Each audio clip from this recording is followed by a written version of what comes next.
के विद्यार्थियों को जोहार। जैसा कि फॉर्म फिलअप चालू हो चुका है, 20 जून से फॉर्म फिलअप की शुरुआत हो चुकी है। आप सभी बहुत सारे कैंडिडेट जो है मेल कर रहे थे, मैसेज कर रहे थे, है ना, टेलीग्राम में पूछ रहे थे कि सर फॉर्म फिलअप में किसी तरह की दिक्कतें आ रही है। जो स्टूडेंट पहले फॉर्म फिलअप कर चुके हैं, जो 2015 में, 2019 में, 2021 में, उनके लिए थोड़ी सी दिक्कत हो रही थी, लेकिन वो भी रिजॉल्व हो चुका है दोस्तों। और बहुत जल्दीबाजी में, बहुत हड़बड़ा के फॉर्म फिलअप करने की जरूरत नहीं है। इसके लिए मैं आप लोगों को स्टेप बाय स्टेप सारा चीज बता रहा हूँ कि कैसे आप आराम से फॉर्म फिलअप कर सकते हैं। सबसे पहले मेरा परिचय, मैं रंजीत तिवारी, झारखंड अड्डा 24/7 के प्लेटफॉर्म से आप सभी का स्वागत करता हूँ। तो चलिए हम लोग देखते हैं स्टेप बाय स्टेप किस तरह से हम लोग फॉर्म फिलअप कर सकते हैं। तो ये फॉर्म फिलअप करने के लिए सबसे पहले जो है आप चले जाइए www.jssc.nic.in पे, क्रोम पे या मोजिला पे, कहीं पे भी जाके आप क्लिक करेंगे तो ये वाला पेज आपको मिल जाएगा।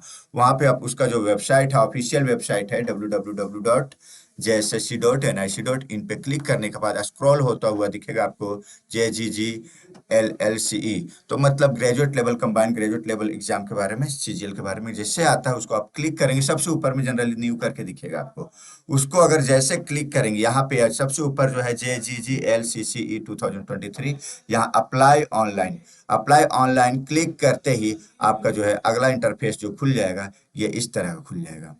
ये जो आप देख सकते हैं, ये इस तरह से आपका यहाँ सामने में खुल जाएगा। तो ये जैसे खुला तो आपसे सबसे पहले जो बातें हैं जो यहाँ पूछा जाएगा, लोडिंग हो रही है, कभी कभी नेट कनेक्शन अगर स्लो होगा तो इस तरह का होगा, तो आप परेशान मत होइएगा। परेशान होने की कहीं भी बात नहीं। यहाँ इस तरह का इंटरफेस खुलेगा, और जैसे इस तरह का इंटरफेस खुला तो आपसे पहले तो पूछेगा कि भैया क्या अप्लाई आपने किया है, तो आपने नो भर दिया है ना। आप अगर किए हैं तो यस कीजिए, नहीं किए हैं तो नो कर दीजिए। इस तरह से उसके बाद आपसे रजिस्ट्रेशन नंबर मांगा जाएगा, और उसके बाद रजिस्ट्रेशन नंबर अगर आपको याद है तो यहाँ पर फिल कीजिए। हालांकि इसमें भी दिक्कतें कुछ स्टूडेंट को आ रहा था, क्योंकि वो पुराना नंबर याद रखे नहीं है और कहीं सेव भी नहीं रखे। हालांकि आप अपने मेल आईडी चेंज नहीं किए हैं, मोबाइल नंबर चेंज नहीं किए, तो इसे आप प्राप्त कर सकते हैं, रिकवर कर सकते हैं। ठीक है, तो ये आप यहाँ पे अपना रजिस्ट्रेशन नंबर डालेंगे, यहाँ पर आप डालेंगे अपना डेट ऑफ बर्थ डालेंगे, यहाँ पे मेल फीमेल जो भी आप जेंडर भरेंगे। उसके बाद आप क्या झारखंड के रेसिडेंट है, झारखंड के रेसिडेंट है तभी आपको रिजर्वेशन कैटेगरी का किसी तरह का भी फायदा मिलेगा। अदरवाइज अगर झारखंड के नहीं है तो आपके यहाँ किसी भी कैटेगरी में फायदा नहीं मिलेगा, आपको अनरिजर्व कैटेगरी से फाइट करना पड़ेगा। उसके बाद रिजर्वेशन कैटेगरी में भी कौन सा कैटेगरी से है, जैसे कि अगर लोकल रेसिडेंट पूछा जाएगा, आप यस करते हैं तो यस करते ही आपसे डिस्ट्रिक्ट भी पूछा जाएगा। ठीक है, यस अगर करते हैं तो। रिजर्वेशन कैटेगरी अगर पूछेगा तो क्या यूआर है कि क्या है, आप अगर अगर अनरिजर्व से फाइट करना चाहते हैं तो अनरिजर्व करेंगे। एक सर्विसमैन है, यस नो जो भी है, तो यस नो जो भी कर सकते हैं। एक सर्विसमैन अगर है तो ठीक है, नहीं है तो नो है। और रिजर्वेशन स्पोर्ट्स कोटा में अगर करना चाहते हो तो यहाँ पे यस नो कुछ कर सकते हैं, जो आप अगर उसके लिए एलिजिबल है कि नहीं पहले देखना पड़ेगा। और उचित तरीके से आपका प्रमाण पत्र भी होने चाहिए, उस मेडल भी वो होना चाहिए जिसके आधार पर रिजर्वेशन मिल रहा है ना। ऐसा नहीं कि हम गुल्ली डंडा बचपन में खेलते थे और हम स्पोर्ट्स कोटा में है भैया, तो ऐसा नहीं चलेगा। तो फिजिकली हैंडीकैप्ड अगर है, उस कैटेगरी में है, उतना लेवल 40% या उससे अबव, तब आपको इसका कुछ फायदा दिया जा सकता है। तो इसके बाद जैसे यहाँ प्रोसीड बटन आप दबाते हैं तो अगला इंटरफेस खुलेगा, और अगला इंटरफेस जो है इस तरह से अगला इंटरफेस होगा। यहाँ पे अगला इंटरफेस आपको मिलेगा, सो इस तरह से मिलेगा, जिसमें सारा फॉर्म फिलअप करना पड़ेगा। ये तो जैसे एक फॉर्म फिलअप मैंने डेमो के लिए आपको बताने के लिए करके रखा है, ताकि ज्यादा देर का वीडियो ये ना जाए। हालांकि यहाँ पे देखिए, आपने पहले नो कर दिया था कि पहले अप्लाई नहीं किया था। जो अप्लाई किए हैं पहले तो वो यस करेंगे, उसके अनुसार आपको डेटा भरना पड़ेगा। आप इंडियन सिटीजन है, आपका नाम है यहाँ पे, यहाँ डेट ऑफ बर्थ है, फादर नेम, मदर नेम, है ना, मेल अनमैरिड, ये सारे, मैरिड है कि नहीं, ये सारा कुछ है ना। लोकल रेसिडेंट अगर है तो फिर जिला का नाम आपको भरना पड़ेगा, किस कैटेगरी से, यूआर से, तो ये सारा कुछ देखते हुए आप एक सर्विसमैन है तो यस, नो तो नो। आप रिजर्वेशन अंडर स्पोर्ट कोटा पाना चाहते हैं, अगर कोटा है तो यस कीजिए, नो है तो नो कीजिए। फिजिकली हैंडीकैप नहीं है तो नो करना है, यस अगर जरूरत है तो करेंगे, तो यहाँ पे नो, इसको जरूरत नहीं है। उसके बाद आधार नंबर मांगेगा, तो ये बड़ा ध्यान से भरना है। आधार नंबर में किसी प्रकार की गलतियां नहीं होनी चाहिए दोस्त, है ना। विजिबल आइडेंटिफिकेशन मार्क्स, है ना, कोई मोल हो सकता है, ब्लैक मोल हो सकता है गाल पे, हाथ पे, जहाँ पे दिखाया जा सके वैसा जगह ही बताइएगा। ऐसा कोई मार्क नहीं बताना जो दिखाया ना जा सके, है ना। चलिए, उसके बाद वैकेंसी टाइप क्या है, रेगुलर। रेगुलर वैकेंसी है। आप सेकंड पेपर, 3 पेपर एक ही चरण में, एक ही डे में 3 पेपर होने वाले, तो सेकंड पेपर क्या लेना चाहते हैं, तो हिंदी है, हिंदी बहुत लोग ले रहे हैं, खोरठा ले रहे हैं, नागपुरी ले रहे हैं। तो इस जनाब का जो है लैंग्वेज हिंदी है, तो ये हिंदी भर लिए। उसके बाद आएगा अगला में एड्रेस। एड्रेस आपको मांगा जाएगा, परमानेंट एड्रेस। तो यहाँ परमानेंट एड्रेस भरेंगे, जो भी है आपका address, line 1, line 2, line 3, city, village, district, pin code, state, ये सारा मांगा जाएगा। अगर एक ही एड्रेस है आपके पास, दोनों परमानेंट हो चाहे जो भी हो, मतलब कॉरेस्पॉन्डेंस हो, तो आप यहाँ पे केवल टिक कर देंगे तो कॉपी पेस्ट हो जाएगा, आपको अलग से भरने की जरूरत नहीं पड़ेगी। उसके बाद अगर बात करते हैं यहाँ पे, तो जैसे कि यहाँ पे जिस तरह से हम बात कर रहे हैं कि ये जो फोन मोबाइल नंबर आपका मांगा जाएगा, मोबाइल नंबर आप अगर भर देते हैं, मोबाइल नंबर अगर भर देते हैं तो यहाँ पे आपका सही हो जाएगा। यहाँ पे थोड़ी सी गलती हो गई, 1 मिनट। हम्म। तो अगर मोबाइल नंबर में अगर 2 बार भरने का मौका दिया जाता है, अगर गलती हो जाती है तो दोबारा आप भर सकते हैं, नहीं तो फिर दिक्कत हो जाएगा। हम्म। तो इसी तरह से ईमेल आईडी भी आपको मांगा जाएगा।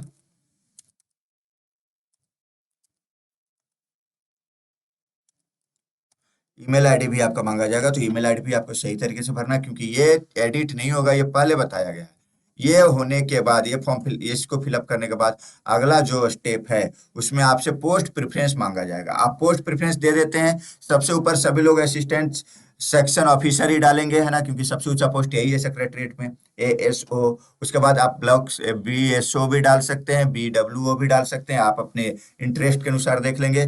लेबर इन्फोर्समेंट ऑफिसर भी डाल सकते हैं, सर्कल इंस्पेक्टर कम कानून गो, प्लानिंग असिस्टेंट, जैसा आप अपना ही प्रेफरेंस देख लीजिए। इस पे मेरा एक वीडियो लेकर आना है मुझे बहुत जल्दी, कल तक में मैं ला दूंगा कि भैया आप किस पोस्ट में क्या फायदे हैं, क्या पावर है, किस तरह का काम होगा। तो उसके अनुसार आप एक दिन और वेट कर लीजिए फॉर्म फिलअप करने में, तो हड़बड़ाने की जरूरत वैसे नहीं है। तो ये फिलअप करने के बाद आपका जो है एजुकेशनल डिटेल मांगेगा, मैट्रिक कहाँ से किए हैं, किस यूनिवर्सिटी या बोर्ड से है, पासिंग ईयर कौन सा है, मार्क्स कितना आया था, ये सारा कुछ। चूंकि यहाँ पे सब्जेक्ट इसलिए नहीं पूछा हुआ कि क्योंकि मैट्रिक में सारे सब्जेक्ट पढ़ने पड़ते हैं। फिर इंटरमीडिएट में आरपीएस कॉलेज जो भी है, जहाँ पे JSC Ranchi 2016 60%, PCM physics chemistry math, हालांकि फुल फॉर्म में दीजिएगा, फिजिक्स केमिस्ट्री मैथ जो भी सब्जेक्ट होगा पूरा लिखिएगा, आप शॉर्ट में नहीं लिखेंगे। ग्रेजुएशन जो है, कौन से कॉलेज से किया, कौन से यूनिवर्सिटी से किया, कौन से साल में किए हैं, और कितना परसेंट आया, और कौन सा सब्जेक्ट है। ये करने के बाद आपको नेक्स्ट बटन, जैसे ही नेक्स्ट बटन आप दबाते हैं, तो अगले स्टेप में आप यहाँ पे आ जाते हैं। ठीक है, सॉरी, यहाँ पे आ जाते हैं, तो ये आपका जो है रजिस्ट्रेशन नंबर क्रिएट हो जाएगा। यहाँ पे रजिस्ट्रेशन नंबर जैसे क्रिएट होता है, यहाँ पे जस्ट वेट करेंगे। या आप यहाँ पर थे, जैसे नेक्स्ट बटन दबाते हैं आपको रजिस्ट्रेशन नंबर मिल जाएगा, और रजिस्ट्रेशन नंबर मिलने के बाद फिर जैसे ही नेक्स्ट दबाएंगे तो आपका ये पेज खुलेगा प्रोसीड करने के लिए। अब प्रोसीड करने के लिए जैसे ये पेज खुलेगा, तो आपका जो रजिस्ट्रेशन नंबर क्रिएट हुआ था, वो रजिस्ट्रेशन नंबर आपको डालना पड़ेगा यहाँ पे। तो यह थोड़ा सा गलत था, मैं रजिस्ट्रेशन नंबर फिर से आपको डाल के बता रहा हूँ। यहाँ पे रजिस्ट्रेशन नंबर 23।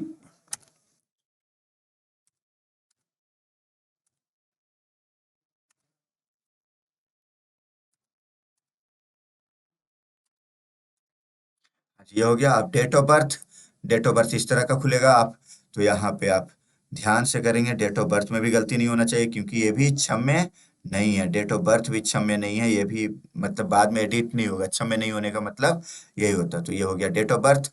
और जो ये जो मांगा जा रहा है, ये चूंकि दिख नहीं रहा तो हम बदल देते हैं, दूसरा भी। ओके, ये साइट क्लोज हो गया है ना, टाइम ओवर हो गया था। तो चलिए, ये जैसे आप ओपन कर क्लिक करते हैं, ये जैसे आप करते हैं, तो उसके बाद अगला जो पेज खुलेगा आपका, ये वाला पेज खुलेगा, पेमेंट के लिए मांगेगा।